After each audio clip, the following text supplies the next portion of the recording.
Welcome to పూరా local. నేను మీ Hema Malini. Tollywood hero Bellamkonda Srinivas career ప్రారంభంలో మాస్ సినిమాలంటూ సందడి చేశాడు. బీసీ సెంటర్ ఆడియన్స్ కు దగ్గరయ్యాడు. ఆ తర్వాత కొన్ని ప్రయోగాత్మక కమర్షియల్ చిత్రాలు చేశాడు. అల్లుడు సీను, జయ జానకి నాయక, రాక్షసుడు వంటి సినిమాలతో అందరినీ ఆకట్టుకున్నాడు.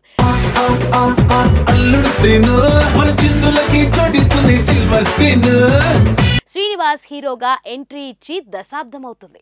మంచి ఫిట్నెస్ మెయింటైన్ చేసే హీరోల్లో శ్రీను కూడా ఒకడు. ఎప్పుడూ తన ఫిట్నెస్ తో అందరినీ ఆకట్టుకుంటుంటాడు.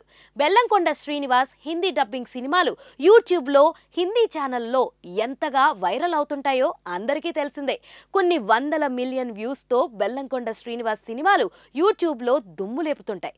అంతేకాకుండా ఈ హీరో గత ఏడాది ఛత్రపతి రీమేక్ సినిమాతో బాలీవుడ్ లో ఎంట్రీ ఇచ్చాడు. ప్రస్తుతం Srinivas 14 reels production house banner పై వస్తున్న టైసన్ నాయుడు షూటింగ్ లో బిజీగా ఉన్నాడు.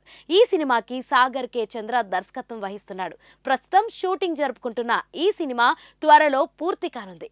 ఇదే కాకుండా షైన్ స్క్రీన్ ప్రొడక్షన్స్ తో, మూన్ షైన్ పిక్చర్స్ తో సినిమాలు చేస్తున్నాడు. ఈ 3 చిత్రాల్లో బెల్లంకొండ డిఫరెంట్ సినిమాలు, క్యారెక్టర్లను ఎంచుకున్నట్లుగా తెలుస్తుంది. యాక్షన్ ఓరియంటెడ్, కంటెంట్ బేస్డ్ సినిమాలతో ప్రేక్షకులను అలరించడానికి రెడీ అవుతున్నాడు. మరి బెల్లంకొండ శ్రీనివాస్ ఈ 3 సినిమాలను ఇదే ఏడాది రిలీజ్ చేస్తారా లేదా అన్నది వేచి చూడాలి.